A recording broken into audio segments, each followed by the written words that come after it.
Hello and welcome to day 30 of Marshy Nige's 200 miles in a month challenge. Just on the way to my fitness unit to run a session with some barbells with some guys. Just a little bit of a last minute thing.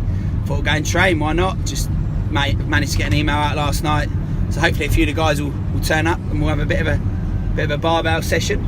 But that is day 30 done. So went out, Nige and Joe this morning. It was brilliant having them along. Nigel obviously needs to do his mileage.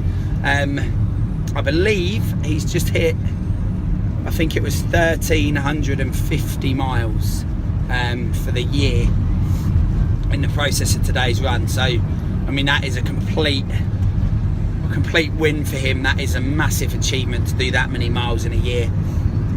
So congratulations to Nige on that. But we went out, we did 6.2 miles today, which is fantastic. Really icy out there, really quite cold and really nice, like great running conditions. I think if you were to ask Nigel and Joe as well, they'd agree with the following, that it was one of those days that if there hadn't have been any time constraints, we'd have just carried on.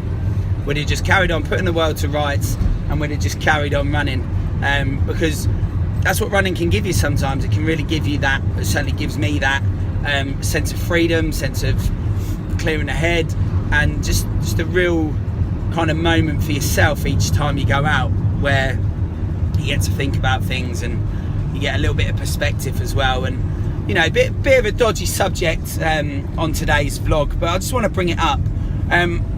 Like anyone, you know, Carrie Fisher dying and George Michael, of course it's an upsetting week, and you know, being a Star Wars fan, that was really upsetting from my point of view. However, I think people need to gain a little bit of perspective as well, because what about all the people in Africa because of the Ebola crisis? What about the 93 that died on the plane the other day on Boxing Day that the media didn't even cover once?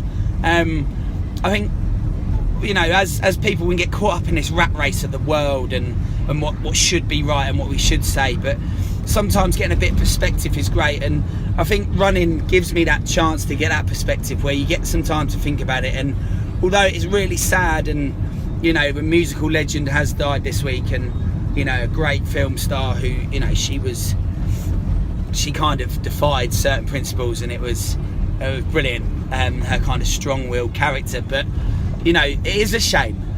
But does it really make it the worst year ever for you? Because you know, everyone's got their shit. Every single person's got their crap in the world. It doesn't matter who you are, whether you're me, the coach, or whether you're not in the power, that position that I'm in, or the place where it's all positivity all the time. You know, everyone's got their shit every day, and I just think some people need to get a little bit more perspective out there sometimes as to what constitutes as a bad year or a really crap year. It is a really crap year for celebrity deaths, of course it is. But for you personally, does that make it the worst year ever? Sometimes a little bit of perspective can be helpful. And although I don't want to come across preachy, and this video might be that, however, just gain a little bit of perspective on your own life and be grateful for what you've got. Be grateful for the people that are around you and enjoy every moment of it.